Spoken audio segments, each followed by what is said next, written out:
Welcome to my channel, Delightful Stories. I'll be happy if you subscribe to my channel and like it. Enjoy watching and don't forget to leave your opinion in the comments about the story. A little girl wandered sadly down the street of a small country town. She looked about 5 or 6 years old, though in fact she was approaching 8. It was all about her unusual thinness and short stature. The feeling was exacerbated by the clothes, which were clearly not the size of the child and therefore hung on the girl bag. Her name was Emma. You might have thought she was homeless, but she wasn't. She had just had an accident in her family. She lived with one mother who had to be torn between work and raising a child to somehow feed and clothe herself and Emma. She stood at the market all day selling various goods. She was paid by the hour, so she worked without days off and in all weathers. The rain, from which the leaky canopy could not fully shelter her, the wind piercing to the bones. With such work it was not difficult to fall ill, but she was not officially employed, and therefore no one would pay her sick leave. So she stood behind the counter having a cold until it became quite bad. At the clinic they said pneumonia. You have to go to the hospital. Who am I going to leave my daughter for? No, I can't go to the hospital. But I can't force you. The doctor sighed. At least you show a strict bed rest. And here's a list of medications to be taken. The list turned out to be impressive, and there was nothing to buy most of the drugs, no help for the woman could count on. Her unhappy parents had been drunk and dead for many years. Her husband was gone and had never been. Emma's father abandoned her mother as soon as he found out she was pregnant, so she had to do everything herself. Daughter, as best she could, tried to help, made compresses, bought the drugs that they could afford, but they were only auxiliary drugs, and the result was no good. The fever was getting higher and higher, and there was no way to bring it down. At times her mother began to fall into a completely delirious state. At first, Emma hoped that she would get better with time because that's what happens with colds. At first you get worse and worse, but then you get over a certain point and begin to gradually recover. But, as you can see, that was not the case. The disease had become too severe, and there was no way it could go away on its own. And so the girl was walking down the street, not really knowing why. Maybe she hoped to get at least some food. Ideally, of course, a chicken. She had heard that chicken broth helped with colds. Of course, it was no substitute for expensive medicine, but maybe it would ease her mother's condition a little. The girl did not dare to hope that somehow, to get these drugs, you do not go to the pharmacy and say that my mother is dying and no money for drugs. She had the picture before her eyes. She's in front of the pharmacy counter crying and asking in a childish voice, "Auntie, give me these drugs and the money I will bring you later when my mother recovered and will be able to earn them." When she imagined her aunt's reaction to this statement, she laughed merrily. It occurred to her that she could try to earn some money herself, but how? She had no idea no one would hire children, especially little ones like her, and she was unlikely to be able to persuade anyone. Well, not to steal, really. The girl was distracted from these thoughts by a strange gleam she saw in the pile of junk ahead. When she stepped closer, she realized it was coming from a bank card lying on top of the junk. Emma took it out and looked at it. There was a small piece of paper attached to the card on which 4 digits had been beautifully written out. It must have been a PIN code. Emma and my mother had a bank card too. She hardly ever had any money on it, but sometimes her mother sent her with it to go shopping or to withdraw some cash at the nearest Atman. So the girl knew exactly how to handle these things. Well, if it's lying in the garbage, Emma said to herself, then it must have been thrown away. And if it's been thrown away, I don't think anyone wants it. So she went to the nearest Atman, not really expecting to find any money on the card, because who would throw away a card with money on it? But if it turned out, it would come in handy, and she could buy medicine for her mother, or at least some chicken for her broth. Of course, doubts creep into her head as to the propriety of such actions. Who knows, what if the card got into the urn by mistake? On the other hand, if someone might accidentally throw the money away, it means they don't need it as much as they do, and her situation is desperate. If Mom doesn't get help soon, she might even die.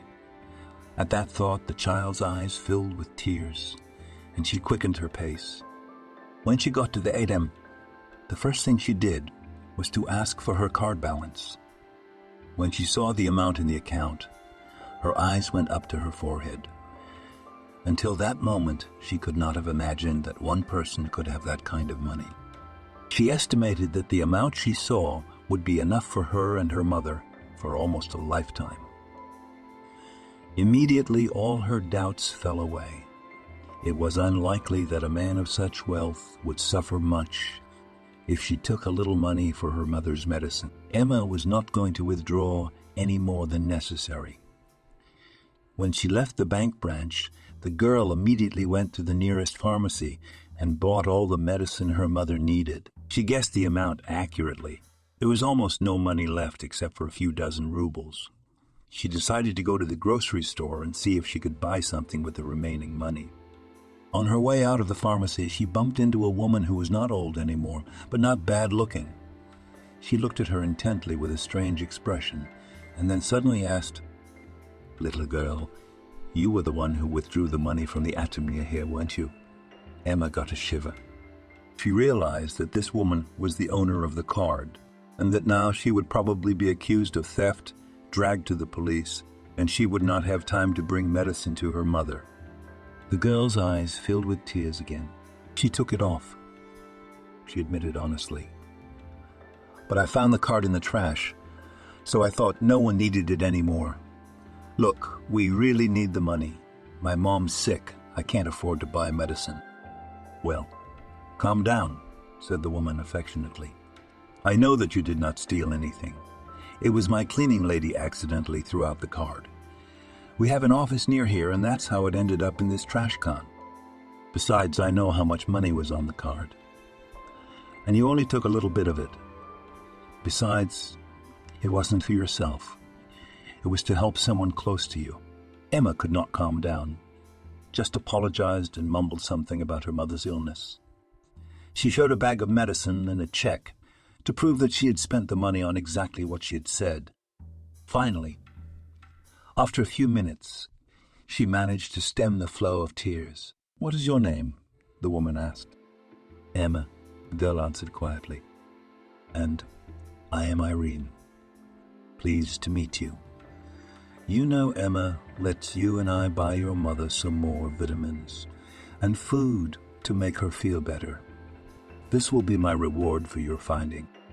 So the two of them bought vitamins and went to the grocery store.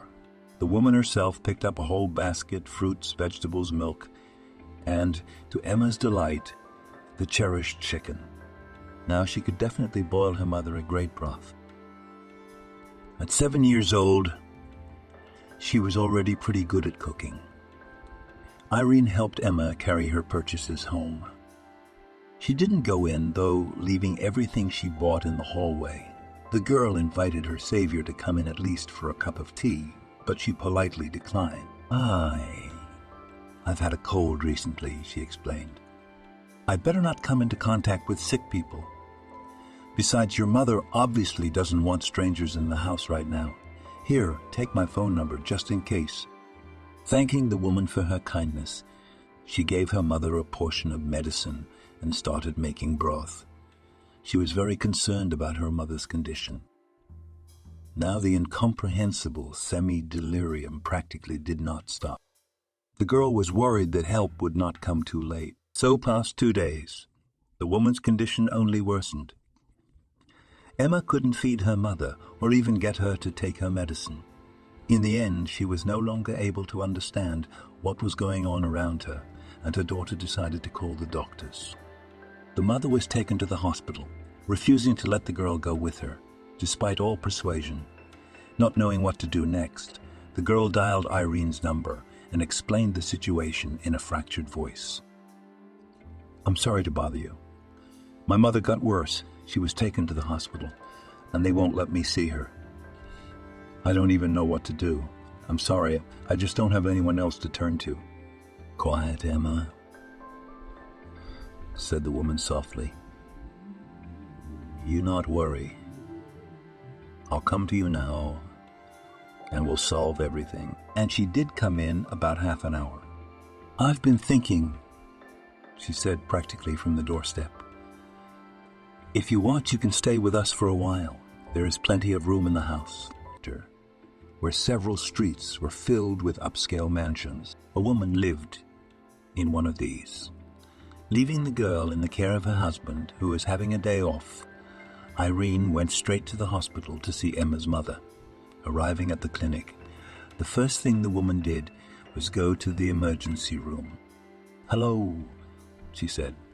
"Emma was supposed to come in a couple of hours ago with pneumonia." "What was your relation to her?" lazily asked a young girl sitting at the reception desk. "Mother," Irene calmly lied.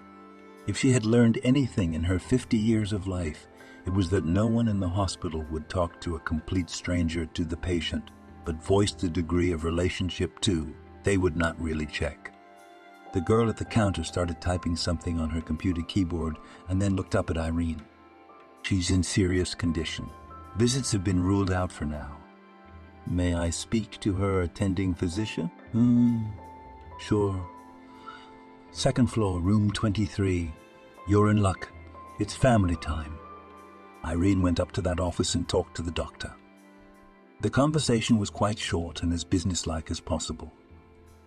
Having made it clear that she had enough money, the woman asked to transfer Anne to a separate room. Also, not to skimp on medications and treatments. "Anything that is not covered by insurance I will pay for," she said. "It doesn't matter how much it is. Just do what you need to do and bill it." It was all she could do for the sick woman at the moment. So deeming her mission accomplished, she went home. She was, of course, confident in her husband, but she still wanted to see for herself how the girl was settling in. After all, she needed the kind of care and support now that only a woman can give. Ideally, a mother, of course. But in this situation, she had no choice. She found Emma in a very depressed state. She was not impressed by the luxurious furnishings of the house where she found herself, and even the fact that she was given a separate room, which many children from poor families dream of, could not lift her spirits. She sat on the bed, with one leg overhung and twitching convulsively. The moment Irene came into the room, the little girl immediately staggered toward her. "What? What's the matter with Mommy?" She strained to get her words out. "The doctors are treating her now. Her condition is very bad, of course. You saw it yourself. But it's not life-threatening." That was partly a lie. With pneumonia this advanced, it was no longer certain that the body could cope with the disease even if it received proper treatment. But she couldn't tell the child that her beloved mother was on the brink of life and death and could cross it at any moment. 3 days passed in tense anticipation. Though Emma believed the woman's words, she still couldn't find room for excitement. In the end, the hospital reported that the crisis had passed and the patient's life is no longer in danger. Of course, there was still a long way to go, but we could already say that it would be successful. Thanks to Irene's and her doctor's efforts, she recovered quickly. Within a few days, her condition had improved to such an extent that Irene was allowed to visit her. Emma wanted to go too, but the woman convinced her that it would be better if she waited until her mother was fully recovered. In fact, she wasn't sure their conversation was worth hearing for a young child. "Anne, hello. My name is Irene. And as strange as it may sound, I want to warn you right away. To the hospital staff, I am your mother. I had to do this trick, otherwise no one would talk to me." "It was you who paid for my treatment, wasn't it?" Anne replied. "I'm very grateful to you, but to be honest, I don't quite understand." "It's not me you should be thanking." She smiled. "It is your beautiful daughter. She cares for you a lot." Don't worry. She's staying with me now. She's fine." And the woman talked briefly about how she met Emma thanks to a lost bank card. "I don't even know how to thank you for all this," she muttered. "I have nothing to offer you, and the money I spent on me I don't think I'll be able to pay you back in a lifetime." "I have more than enough money," Irene answered. "And for some reason you and Emma make me feel very warm. That's why I wanted to help you, not only out of pity, but not without it, of course. Tell me what? Tell me how you got into this unpleasant situation in the first place, and we'll try to figure out how to keep it from happening again. The best thanks to me would be to keep you and your daughter warm, fed, and safe." "Yeah. How'd you get in?" The usual story. Anne sighed. "Instead of getting a proper education and profession, I fell in love right after school. I didn't get into the university. I decided, it's no big deal. I'll get a job next year. Then I got pregnant and my boyfriend left me right away. Said he wasn't ready for that kind of responsibility and all that. I didn't want to go to school. I got a job at the market as a vendor to support us, and my parents were no help at all. They drank themselves to death, and then they both died. The conditions at the market were not good, so I got sick. I tell you what," Irene said when she listened carefully to her story. "Stop with your market trade before it drives you to your grave. My maid has just left and I am looking for a replacement. Move in with my daughter. There's plenty of room in the house. The pay will be decent. Emma will go to a good school. You won't need anything. And I'll pay for sick pay too." The sick woman couldn't believe her luck.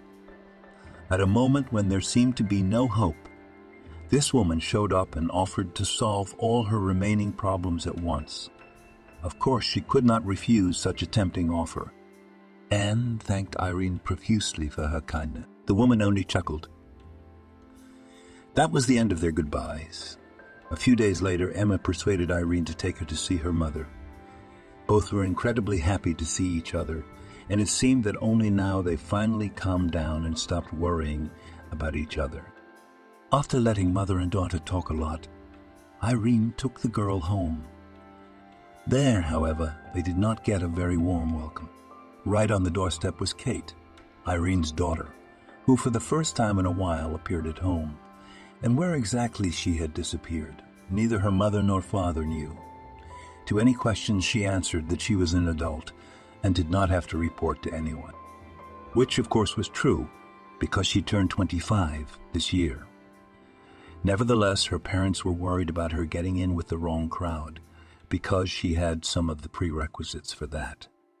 There was nothing they could do, however, and more often than not, they only saw Kate when she ran out of money and came home to demand more. And so now she stood on the doorstep with her whole appearance, expressing her displeasure, apparently directed specifically at her mother. And when the girl spoke, it was clear that this was the case. "What kind of charity are you doing here?" she began indignantly without even thinking to say hello. "Spending the family money on some ragamuffins, dragging anybody into the house. What the hell are you thinking? What if this girl is stealing?" "Hello, my daughter. I'm very glad to see you." "I'm very glad to see you," Irene answered. "Please don't make a scene in front of the baby. Let me take the girl to her room and then we will talk." "Is that okay?" "No, it's not okay. It turns out the girl already has her room here." "Oh, wow. And then what? You're going to bring her mother in here? This is an apartment building, not an orphanage." "Kate, I told you." The woman's tone has turned a little colder. "Please let us inside. This house is still my property, and I have the right to do as I see fit." With these words, she led Emma past the furious girl, escorted her upstairs, and asked her not to leave the room for the next hour. The girl could hear the scandal erupting from below and realized that she was the cause of it. But in just a few minutes all was quiet. Then she heard footsteps on the stairs, and then there was a knock at the door. "Come in," shyly said the girl, unaccustomed to this kind of delicacy. It was Kate. I wanted to apologize for what I said downstairs." Reluctantly, she spoke. "It was very rude of me. I don't mind at all if you and your mother stay with us for a while." Her tone, even little Emma understood, was strictly to the contrary. After Anne recovered, she went to live with her savior. Emma was happy to learn that they would now be staying in this house for good. She had already grown accustomed to both the luxuries around her and the company of her owners. In addition, Irene had promised to send her to a new school, an elite gymnasium. Fortunately, the girl's abilities were more than enough to pass the preliminary tests. Irene's husband, Alex, turned out to be a very nice man. Calm, read, very intellectual. With him, as well as with his wife, it was very easy to find common ground. Sometimes the three of them had unhurried conversations over an evening cup of tea. Anne performed her duties extremely diligently. So much so that the lady of the house periodically had to remind her that it was not healthy to overdo it. "Anne, put down a rag. There is no dust on this shelf for a long time," she said, "and in general you remember that you have a rationed working day which ended 2 hours ago. I hired you, as a maid, not as a slave. Come on, let's go and have some tea. Emma can't wait to tell her mother what she learned at school today." All in all, they were doing well, except for one annoying detail, and that was Kate. The girl was the same age as Anne, but unlike her, she behaved as if she were still 16. She did not study anywhere, did not work, only spent her parents' money in restaurants and elite boutiques. Father and mother, of course, were upset, but they could not deny their beloved daughter anything. Although Irene often complained that she could not understand where they had allowed such a gap in her upbringing, and why she behaved this way. "I don't know where she gets it from. Everyone in our family is a hard worker. My husband and I weren't always millionaires. We started out as simple engineers and earned all our money through hard work. Anne was not to her liking. Perhaps jealousy and misunderstanding why her mother was wasting her time and money on some market trader played a role in this.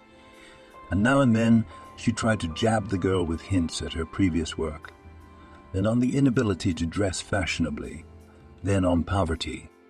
But the favorite subject, of course, was Emma. More precisely, the fact that a woman is raising her alone without her father. The fact is that Kate herself had a fiancé for several years, and she, by all appearances, was very proud of this fact. Strange are those girls who choose any man they want and then wonder how they got dumped. As she said, as if to a friend on the phone, but always so that the housekeeper could hear it, "That's not my Michael. I would never choose a guy who would leave a pregnant woman." Michael was almost more trouble than his fiancé. It wasn't too difficult for a woman to ignore her boss's daughter's reproaches, what she had not heard from her in the marketplace. She just kept on working, and that was all. But the boy threw very ambiguous glances at her. In short, he behaved like a typical womanizer. Undoubtedly, the daughter of the landlords herself would have noticed these calls if she had not been so busy being narcissistic. She had no doubt that she was absolutely irresistible, and that her fiancé was in love with her. Iothe housekeeper knew perfectly well that if Michael was in love, it was only with her parents' money, for which in fact he was dating naive Kate, but he was not averse to making a move on some other pretty girl unbeknownst to her. And who knows how long this story would last, and how it would end if one day a very substantial sum of money disappeared from the safe of the owners of the house. By and large, anybody could have taken it.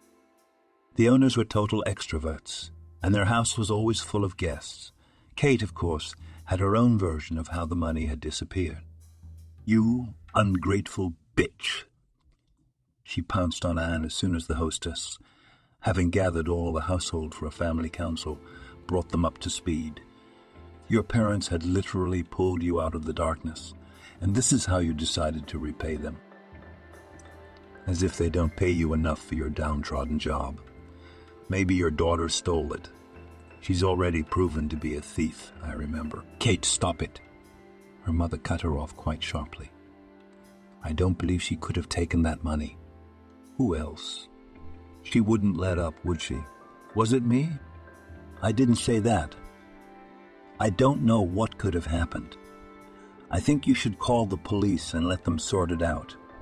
But before that, if any of you needed that money, no matter what for, I suggest you confess now, and we'll skip the law enforcement. Or by tomorrow, put everything you stole back where it belongs, and we'll pretend it never happened. Yes, Kate immediately started again. To confess and leave our house back to your market. Maybe you'd be better off in jail, though, wouldn't you? That's enough. Her mother interrupted her again. I will not listen to unsubstantiated accusations. I have said all I wanted to say. I'll give you all time to think it over. The employee, though she knew she was guilty of nothing, slept very badly the next night. She knew that if the matter came to the police, no one would look into it. The poor woman, who had been hired as a maid out of pity, had stolen money from her gullible owners.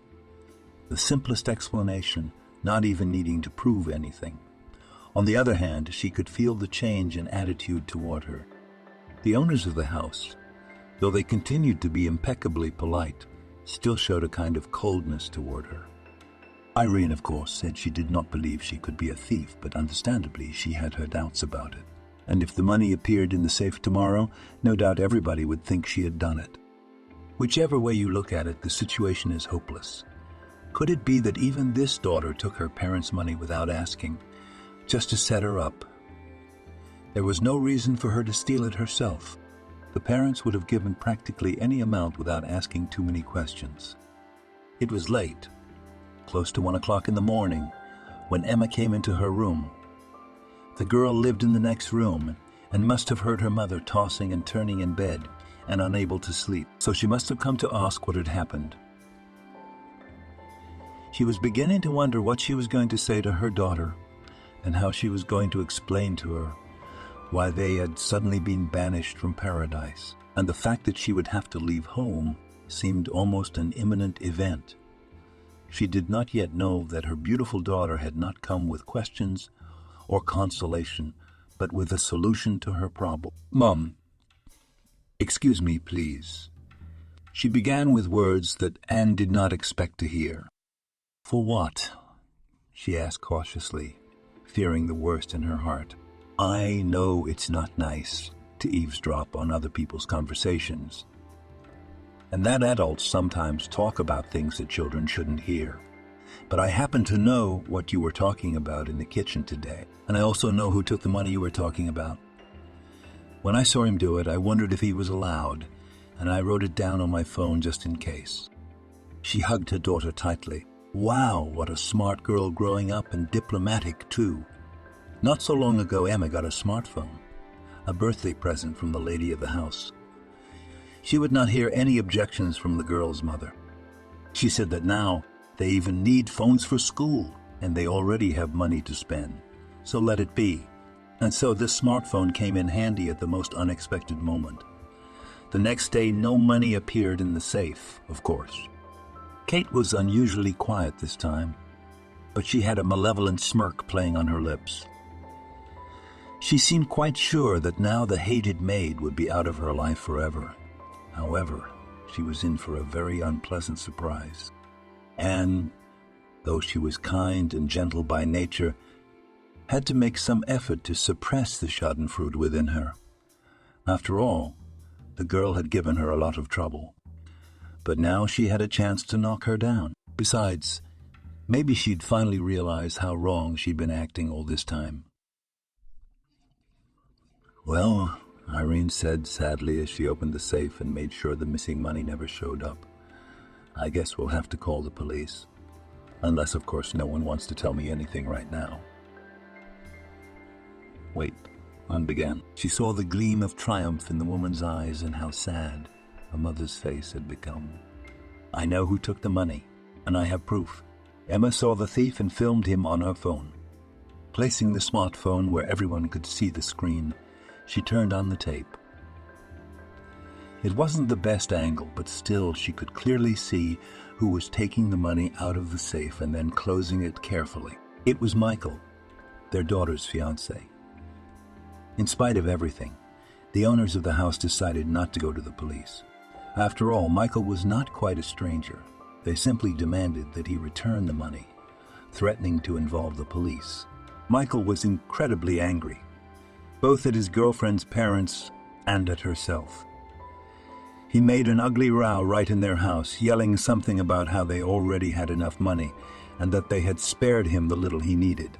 Finally, he added that he wanted nothing to do with such greedy people, and their daughter too, of course, and left, slamming the door loudly.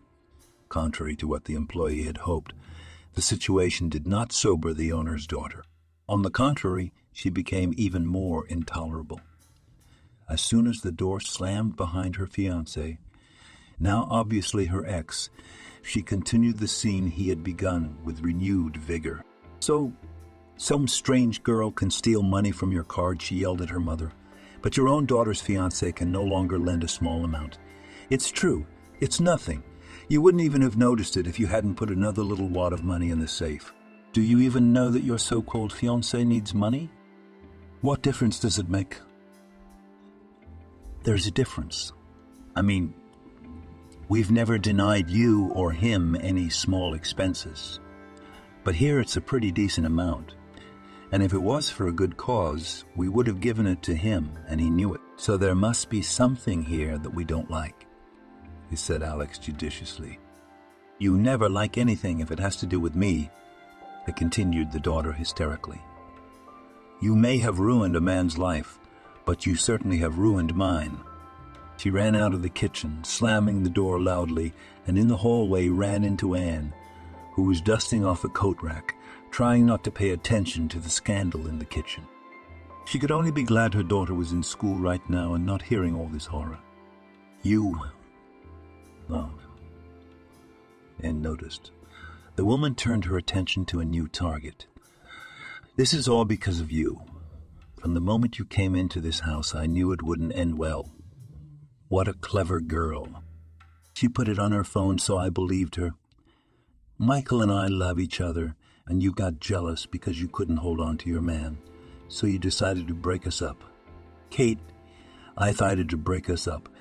Kate, you and I tried to reassure her. Michael loved only your money. And when he realized he couldn't put his hand in your parents' pocket anymore, he ran away. Don't you dare say that about him.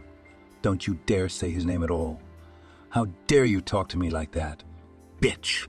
The next few days in the house were a living hell for Anne, from which she tried diligently to keep her daughter safe. Nevertheless, Emma still heard the scandals, which now and then broke out on the most insignificant occasions.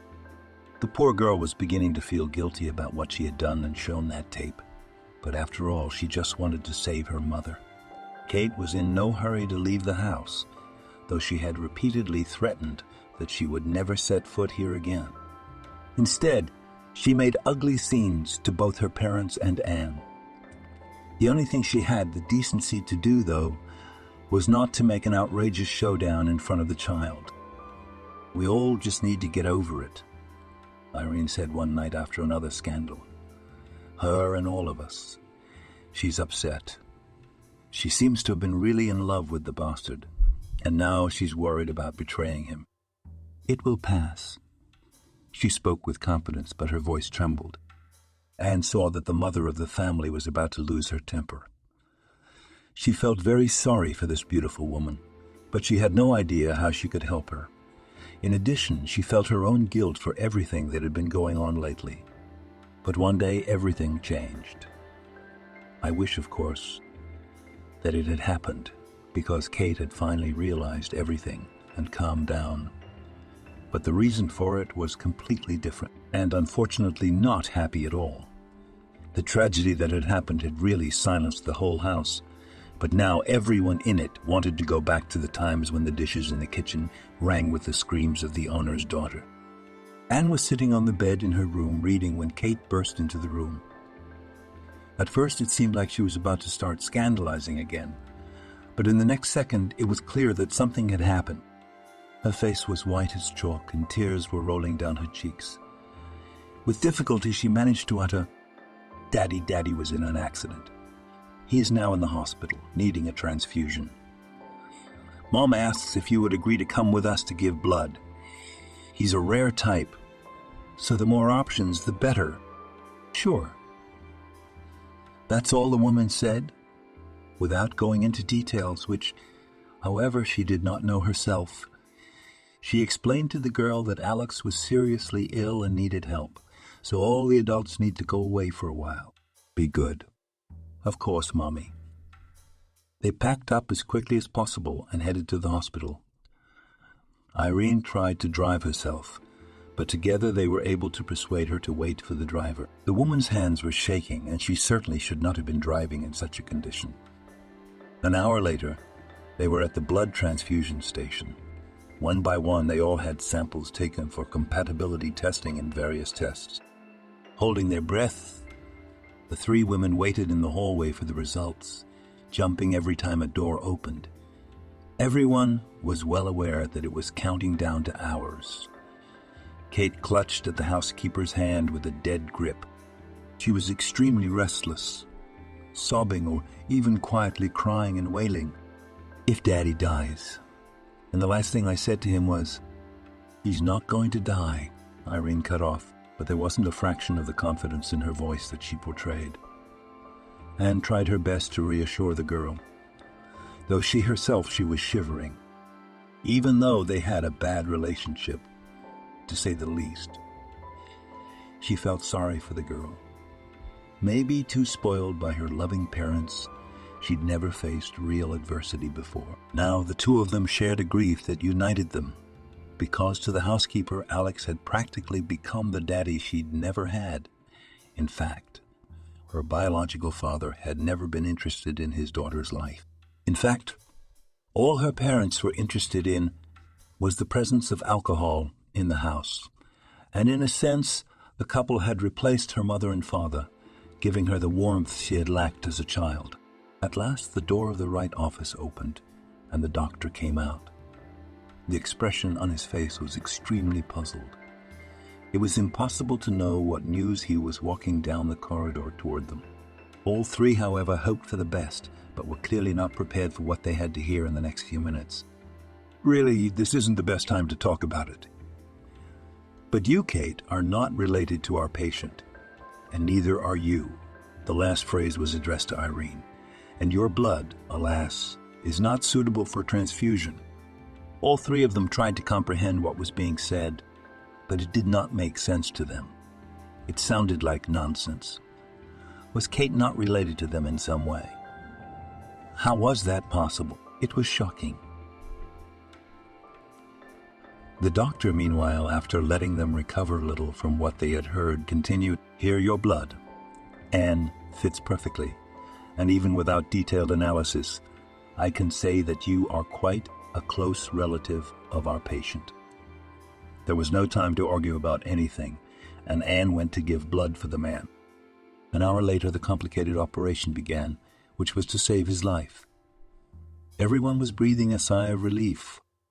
Of course, there was always a risk that something could go wrong, especially when the patient was in such bad shape, and yet for this man's life, the best doctors they could find, in such a short time. In addition, almost the most difficult step was to find the right blood for him.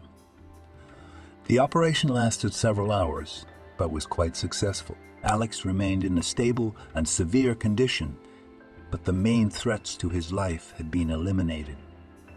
Now all that was left was to entrust the man to the care of the doctors and wait until he regained consciousness and was able to talk to his family and friends. Irene, meanwhile, was not bothered by the doctor's words. To begin with, she persuaded both girls to take a DNA test. It confirmed what the doctor at the donor center had told them. Anne was a blood relative, most likely a daughter, but Kate had nothing to do with them. To solve the mystery, the woman enlisted the help of private investigators. They conducted an investigation, which was quite simple. It's a small town. The population growth is small. Few people give birth here, and quite rarely. So it turned out that in one of the 3 maternity hospitals on the specified date, only 2 women gave birth. One of them was Irene. At that time, not too rich family could not afford a separate room, so the woman lay in the common room. Then they were glad that only one person was with her, practically VIP service without extra fees. And Irene remembered that time and her roommate quite well. The Osobogo-he woman was not very talkative. More accurately, she was constantly muttering and complaining about life. But it was unlikely that she would have been able to start a dialogue with her. But she was not much of a nuisance either, so no one paid any attention to her. Unlike Irene, who was regularly visited by her husband and her parents and friends, no one came to see the second woman in labor. She was clearly from a dysfunctional family and obviously intended to continue her marginal lifestyle, even after the birth. It was a pity in advance for this person who had turned out to be of no use to anyone even before she was born, but there was nothing that could be done about it. Both women gave birth literally a day apart. And both babies were strong and healthy to the joy of their mother. All 4 of them had to spend a few more days in the hospital after they were discharged. Irene was not happy at all. The birth had been hard for her, so she had a vague recollection of the events that followed. That explained why she hadn't noticed the switch that one of the midwives had made. The hospital management found out about it very quickly. But after both women in labor were discharged, as it happens in public institutions, especially in small provincial towns, they decided not to make a fuss, and since it was already impossible to rectify the situation unnoticed, they left everything as it was.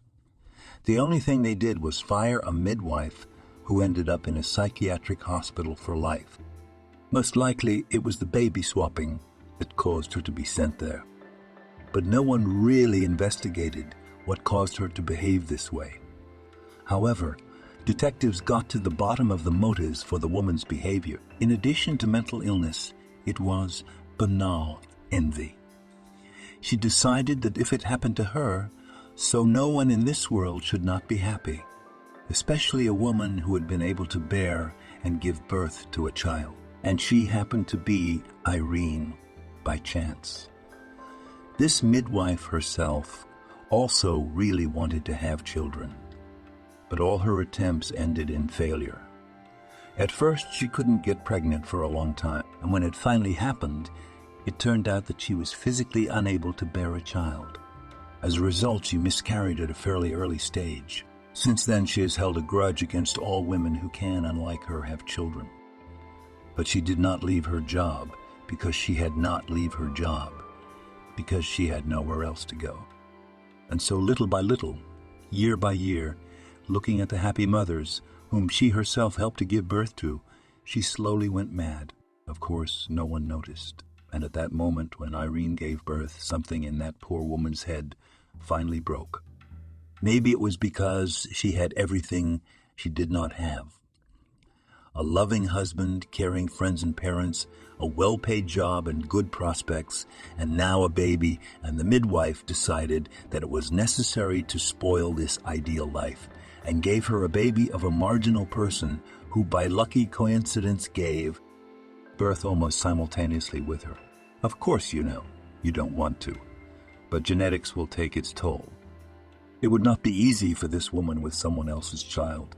So it happened that Irene's own daughter ended up in a family of drunks who never gave her proper attention, and Kate meanwhile drew the lucky ticket, finding herself in a family which was soon to become very rich. Yes, and in those days they lived quite well. But, as the midwife expected, the girl's character was influenced not only by her upbringing in the family, but also by her genetic peculiarities. That's why she behaved the way she did. Besides, she thought that all her parents' money, everything they had achieved, belonged to her by birthright. So what now? Kate asked, listening to the story. And now what? Irene was surprised. Well, it turns out I am not your own daughter. I have no right to be here. Don't be silly, said her mother. I have nursed you all these years, Brought you up, brought you up, brought you up and loved you, of course. How could you not?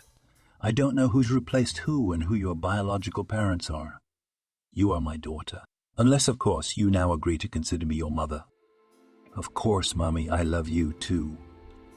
Tears welled up in Kate's eyes, and she threw herself into Irene's arms and watched this scene with some embarrassment, not knowing what to do now. It turned out that her real parents were this rich couple who had also done so much for her and her daughter. But they didn't raise her, didn't hear her first words, didn't watch her first steps. They weren't the ones who got her first grade at school and her first reprimand, though the people who had raised her paid no attention to either, and yet no matter what, she loved them, the people she considered her parents. There were good moments after all. After all, they had raised her, they hadn't starved her, they hadn't clothed her somehow, they hadn't beaten her. Yes, her childhood was not a happy one, but it was not a terrible one either. Her parents, though they drank most of the time, were never violent. Even when they ran out of liquor, they usually just fell asleep to go get a new bottle in the morning. From time to time, one of them found some part-time work, so the family did not go hungry, though it was not a well-fed life either, and even that was not always the case. She found some memories in her head from very early childhood, when her mother was still sober. Her father had been drinking then, of course, but he had not quite managed to drag his wife down with him, and she had been diligent in taking care of the infant, whom she obviously loved in her own way. Anne remembered her mother's joy at her first steps and her bedtime stories, when she was a little younger than she was now, and how she could come to her mother with any grief and get support. How proud and pleased she was with her daughter's smallest and most insignificant successes. Gradually, she didn't care. She was dressed, she had shoes, she sort of ate. She came home every day, so on and so forth. So everything was fine. Her stories no longer touched her mother's heart. All that interested this woman now was the presence or absence of the coveted bottle. Perhaps things would have turned out differently if she had found the strength to leave her father with the child. But for some reason, she continued to cling to him, either out of habit or out of fear that she would not survive. Although it seemed that the father had no part in the life of the family, she might not have realized it, and tried to study hard and rebel. Several times she even ran away from home for a long time, but no one looked for her. No one cared. The end of the story was quite logical. Her parents drank themselves to death. And one day when she came home, she found them dead. She found them dead. She had just turned 18 that day. Did she feel anything? Oddly enough, in spite of everything, she grieved very much for both her mother and father, and was grateful to them for somehow being able to bring her to adulthood. She knew that somewhere deep down they loved her. At least that was true of her mother. But to Irene, she was in fact an outsider in whose fate she, out of pity and kindness, had taken part. Anne was grateful to this woman.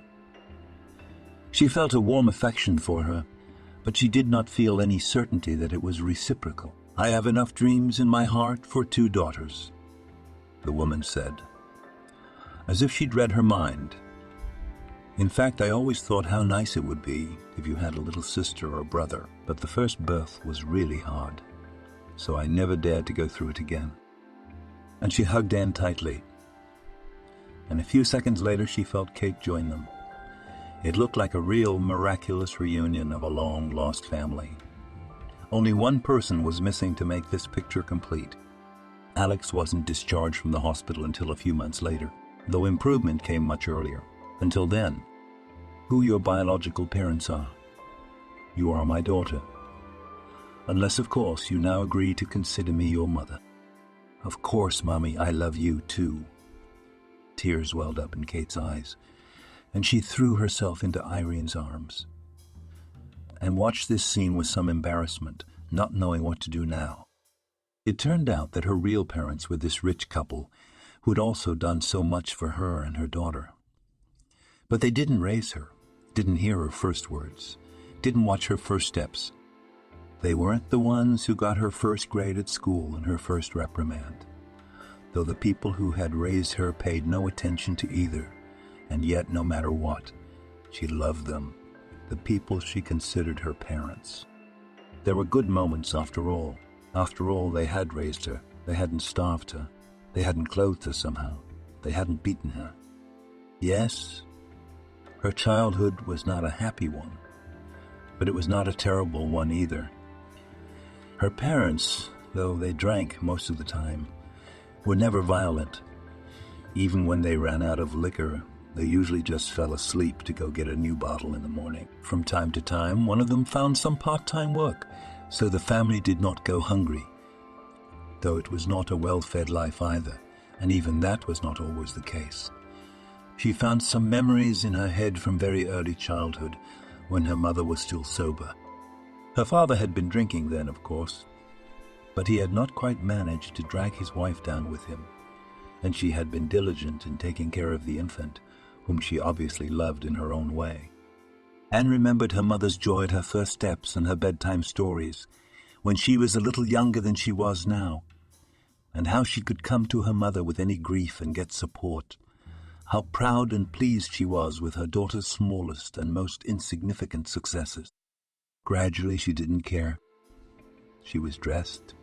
She had shoes. She sort of ate. She came home every day, so on and so forth. So everything was fine. Her stories no longer touched her mother's heart. All that interested this woman now was the presence or absence of the coveted bottle. Perhaps things would have turned out differently if she had found the strength to leave her father with the child. But for some reason, she continued to cling to him, either out of habit or out of fear that she would not survive. Although it seemed that the father had no part in the life of the family, she might not have realized it, and tried to study hard and rebel. Several times she even ran away from home for a long time, but no one looked for her. No one cared. The end of the story was quite logical. Her parents drank themselves to death. And one day when she came home, she found them dead. She found them dead. She had just turned 18 that day. Did she feel anything? Oddly enough, in spite of everything, she grieved very much for both her mother and father, and was grateful to them for somehow being able to bring her to adulthood. She knew that somewhere deep down they loved her. At least that was true of her mother. But to Irene she was in fact an outsider in whose fate she, out of pity and kindness, had taken part. Anne was grateful to this woman. She felt a warm affection for her, but she did not feel any certainty that it was reciprocal. "I have enough dreams in my heart for 2 daughters," the woman said, as if she'd read her mind. "In fact, I always thought how nice it would be if you had a little sister or brother, but the first birth was really hard, so I never dared to go through it again." And she hugged Anne tightly. And a few seconds later she felt Kate join them.